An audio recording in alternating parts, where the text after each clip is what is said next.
안녕하세요. KB증권에서 화장품과 유통 섹터를 담당하고 있는 박신혜입니다. 오늘은 유통 섹터의 2021년 연간 전망을 말씀드리고 이어서 화장품 섹터에 대해서도 말씀드리도록 하겠습니다. 먼저 유통 섹터의 주가 흐름을 살펴보겠습니다. 2000년대 유통 섹터는 주가가 급격히 상승하는 흐름을 보였습니다. 그렇지만 2012년부터는 6년 동안 주가가 횡보했는데요. 2019년 들어서는 급기야 박스권 하단을 뚫고 하락하기 시작했고 2020년 올해는 코로나19가 발병하면서 1분기에 주가가 큰 폭으로 하락했습니다. 2분기 이후부터는 코스피 지수는 다시 반등세를 이어갔지만 유통업종 지수는 계속 지지부진한 흐름을 이어가면서 코스피 지수를 하회하는 흐름을 나타냈습니다. 연초 이후에 유통업종의 지수는 5%가량 하락했는데요. 이는 코스피 지수를 약 18%가량 하회한 수준입니다.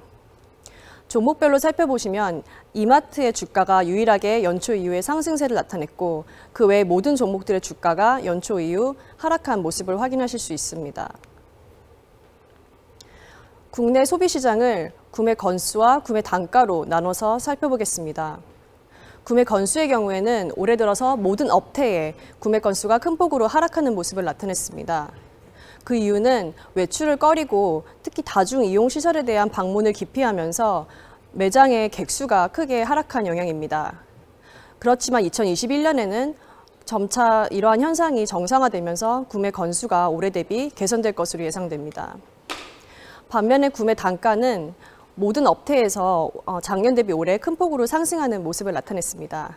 백화점의 경우에는 무려 구매 단가가 24%나 상승하고 있고 편의점과 할인점도 11%가량 상승하고 있는 모습입니다.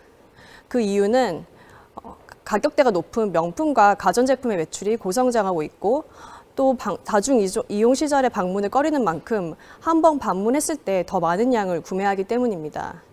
2021년에는 이러한 소비 행태가 점차 정상화되면서 구매 단가가 올해 대비해서 다시 하락할 것으로 예상됩니다. 다음으로 채널별 동향을 살펴보겠습니다.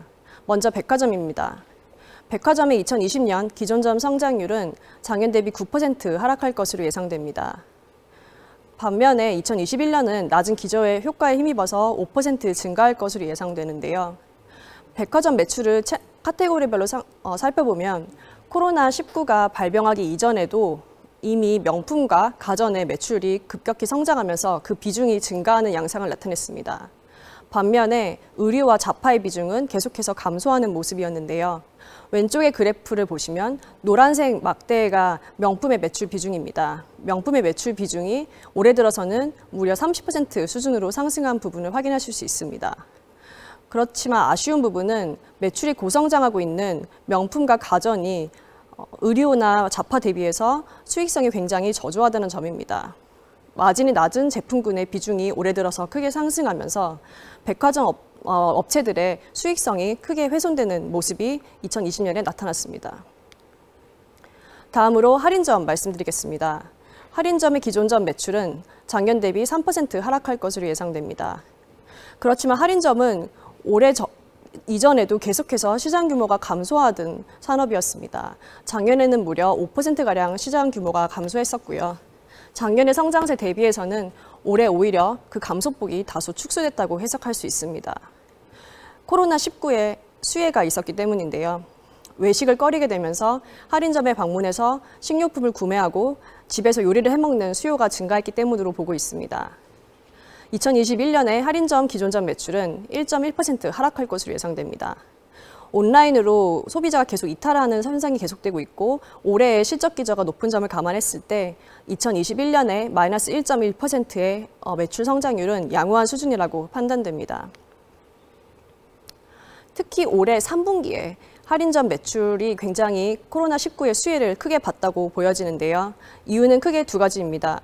먼저 7월과 8월 휴가 시즌에 해외여행이 불가능해지면서 소비자들이 작년 대비 한국에 머무는 인구수 자체가 증가했다고 했던 영향이고요. 두 번째로는 8월에 수도권을 중심으로 확진자 수가 급격히 증가하면서 사회적 거리두기가 격상된 부분이 할인점 영업 환경에 우호적인 부분을 제공했다고 보고 있습니다.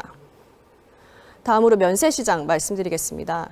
국내 면세 시장은 올해 시장 규모 139억 달러를 기록하면서 작년 대비 시장이 35% 감소할 것으로 예상됩니다. 다만 월별 매출 흐름을 살펴보시면 4월 매출을 저점으로 해서 매출이 계속 전월 대비 개선되는 흐름을 나타내고 있습니다. 계속해서 관광객의 유입은 저조한 상황이지만 중국인 보따리상이 전월 대비 구매하는 양을 늘리고 있기 때문입니다. 2021년의 면세시장 향방을 가늠하기 굉장히 어려운 상황인데요. 저는 2021년에 국내 면세시장이 40% 증가할 것으로 보고 있습니다. 그렇지만 2019년 사상 최대치랑 비교하면 여전히 9% 정도 낮은 수준일 것으로 예상됩니다. 현재 모든 입국자에 대해서 2주간 격리 조치가 시행되고 있기 때문에 정부가 이러한 조치를 어느 시점에 완화시키느냐가 국내 면세 시장 규모의 가장 큰 변수가 될 것으로 예상됩니다. 해외 면세 업체들의 동향을 살펴보겠습니다. 글로벌 면세 시장 1위 업체인 듀프리의 경우에 올해 들어 매출이 70%가량 하락하고 있습니다. 오히려 국내 면세 업체들인 호텔신라와 신세계의 경우에는 매출 하락폭이 마이너스 40% 정도로 듀프리 대비해서는 다소 양호하다고 볼 수도 있습니다. 가장 눈에 띄는 업체는 중국 업체인 CDFG입니다. 이 회사는 올해 들어서 매출이 3% 성장하는 굉장히 이례적인 성장세를 나타내고 있는데요. 그 이유 역시 두 가지로 살펴볼 수 있습니다. 첫 번째로는 중국 소비자들이 해외여행이 어려워지면서 국내에서 인기가 많은 여행지인 하이난으로 여행을 많이 가고 있기 때문이고, 또 중국 정부가 자국의 면세점을 육성하기 위해서 여러 정책들을 펼치고 있어서 이런 정책적 수혜를 받았다고 볼 수 있습니다. 마지막으로 편의점 말씀드리겠습니다. 편의점의 기존점 매출은 올해 들어 2에서 3% 내외 하락할 것으로 예상됩니다. 코로나가 발병하면서 등교가 어려워져서 특히 학교와 학원을 중심으로 기존점 매출이 크게 하락하고 있기 때문입니다. 내년에는 편의점 시장이 약 6% 정도 성장할 것으로 보고 있는데요. 점포 수가 3에서 4% 정도 증가하고 점당 매출액이 또 3% 내외 회복되면서 전체 시장 규모가 6% 성장할 것으로 예상됩니다. 올해 유통업종은 올해를 저점으로 해서 향후 2년간 영업이익이 연평균 36%가량 큰 폭으로 성장할 것으로 예상되고, 코스피 지수의 같은 기간 연평균 성장률은 16% 성장 수준으로 예상되기 때문에 유통업종이 코스피 지수의 영업이익 성장률을 크게 상회할 것으로 예상됩니다. 그럼에도 불구하고 유통산업과 코스피 지수의 PE 멀티플은 둘 다 12배 수준으로 그 차이가 거의 없다고 할 수 있습니다. 유통업종 주가가 유통업종의 주가 저평가가 해소되면서 코스피 지수를 아웃퍼폼하는 주가 수익률을 앞으로 달성할 것으로 예상됩니다. 2021년에 유통업종 커버리지 종목들의 합산 영업이익이 110%가량 큰 폭으로 증가할 것으로 예상되는데요. 내년에 코로나19가 진정되거나 혹은 진정되지는 않더라도 소비자가 코로나19에 익숙해지고 점차 적응을 하면서 소비 심리가 올해 대비로는 개선될 것으로 예상되기 때문입니다. 올해는 이마트가 가장 높은 영업이익 성장률을 나타냈습니다. 이를 반영해서 주가도 연초 이후에 29%나 상승한 상황입니다. 반면에 호텔신라와 신세계는 올해 영업이익이 가장 큰 폭으로 하락한 종목입니다. 이로 인해 내년에는 낮은 기저효과와 또 영업환경 개선으로 인해서 큰 폭의 영업이익 성장률을 달성할 것으로 예상됩니다. 탑픽으로는 이마트를 추천드리고 관심 종목으로는 신세계와 호텔신라를 추천드립니다. 먼저 이마트는 이번 3분기에 굉장히 좋은 실적을 달성했는데요.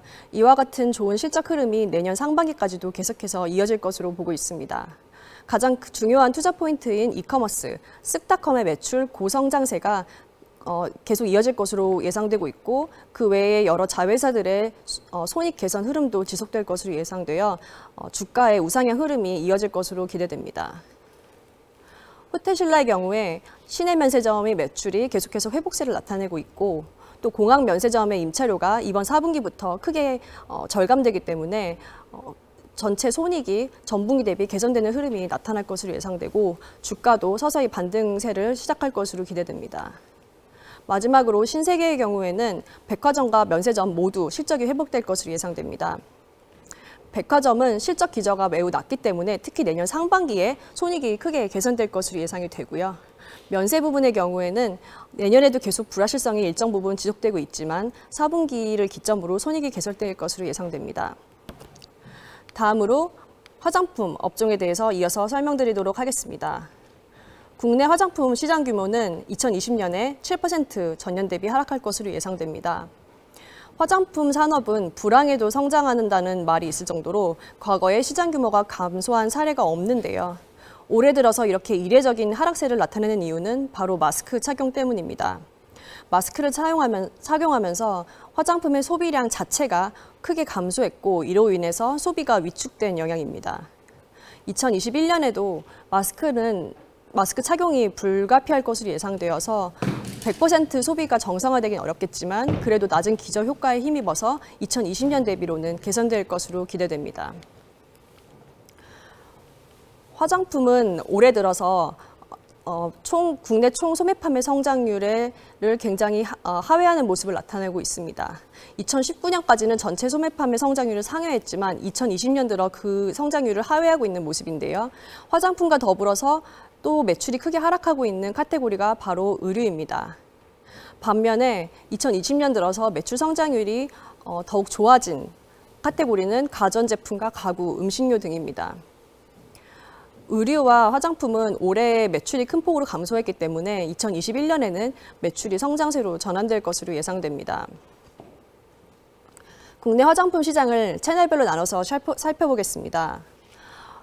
국내 화장품 시장은 코로나19가 발병하기 이전부터 이커머스 채널과 그리고 면세 채널의 비중이 계속해서 증가하는 양상을 나타내왔습니다.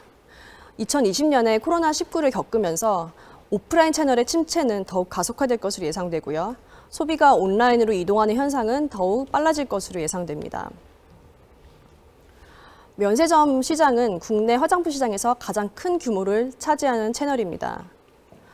국내 면세 시장에서 화장품이란 카테고리가 차지하는 비중은 매년 급격하게 상승하는 흐름인데요. 작년에는 화장품의 매출 비중이 전체 면세 시장에서 무려 68%를 차지했고 올해는 그 비중이 94%로 증가할 것으로 예상됩니다. 다음으로 중국 화장품 시장에 대해서 간략하게 말씀드리겠습니다. 중국 화장품 시장은 올해 7% 성장하면서 해외 어느 국가 대비해서도 압도적으로 우월한 성장 흐름을 보일 것으로 예상됩니다. 중국이 코로나19의 발병지였던 만큼 1분기에는 시장 규모가 13% 내외 큰 폭으로 하락했었지만 4월에 바로 성장세로 전환되면서 그 이후에 계속 10%대의 높은 성장세를 나타내고 있습니다. 올해 1월부터 9월까지 중국 화장품 시장의 누적 성장률은 약 5% 수준입니다. 중국 화장품 시장을 가격대로 나눠서 고가 화장품과 중가 화장품 시장으로 나눠보겠습니다. 중가 화장품 시장은 고가 화장품 시장 규모의 무려 2배 규모에 달하지만 성장세는 그 반대의 모습인데요. 고가 화장품 시장이 2017년 이후에 30% 내외의 높은 성장률을 시현하고 있는 반면에 중가 화장품 시장은 한 자릿수의 성장률을 나타내고 있기 때문에 고가 화장품 시장의 기여도가 계속해서 커지고 있는 모습입니다. 올해 화장품 업종 안에서 매출과 영업이익 성장률이 가장 양호했던 종목은 LG생활건강과 코스맥스입니다. 이러한 호실적을 반영해서 주가도 LG생활건강의 경우에 연초 이후 25% 상승했고 코스맥스는 연초 이후 39% 상승했습니다. 반면에 올해 영업이익이 가장 큰 폭으로 하락한 종목은 아모레퍼시픽과 신세계인터내셔널입니다. 화장품 커버리지 회사들의 합산 영업이익이 올해는 25% 감소할 것으로 예상되지만 내년에는 낮은 기저효과에 기반해서 45% 증가하면서 영업이익 증가 모멘텀이 부각될 것으로 예상됩니다.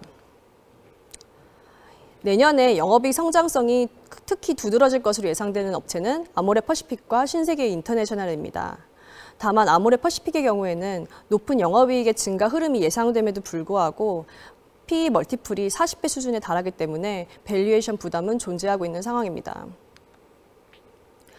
탑픽으로 LG생활건강을 추천드립니다. 그리고 아모레퍼시픽과 신세계인터내셔널의 경우에도 내년에 주가가 큰 폭으로 상승할 수 있는 잠재력을 갖고 있기 때문에 지속적인 관심이 필요하다고 생각됩니다. LG생활건강의 경우에는 2020년에는 생활용품과 음료 부분의 실적이 굉장히 선방하면서 화장품 부분의 실적 부진을 상쇄해줬는데요. 2021년에는 반대의 흐름이 예상됩니다. 음료와 생활용품은 영업이익 증가가 어렵겠으나 화장품의 영업이익이 크게 증가하면서 전사 연결 영업이익이 2021년에 13% 증가할 것으로 예상됩니다. 중국 법인과 면세 채널에서 브랜드 후가 계속해서 실적을 견인할 것으로 예상되고요. 2021년에 LG생활건강의 주가가 다시 한번 신고점을 기록하지 않을까 기대됩니다. 마지막으로 아모레퍼시픽인데요. 아모레퍼시픽은 이번 4분기까지도 매출 흐름이 굉장히 부진할 것으로 예상됩니다.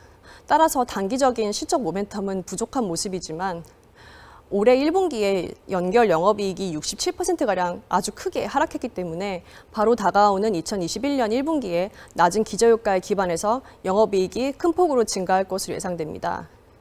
아모레퍼시픽의 주가와 실적은 가장 큰 영향을 미치는 요소는 2021년에 면세점이 될 것으로 예상됩니다. 면세점 매출의 회복 흐름을 지켜보면서 실적 추이에 관심을 갖고 대응할 필요가 있다고 보고 있습니다. 이상으로 유통과 화장품 업종의 2021년 연간 전망을 마무리하겠습니다. 감사합니다.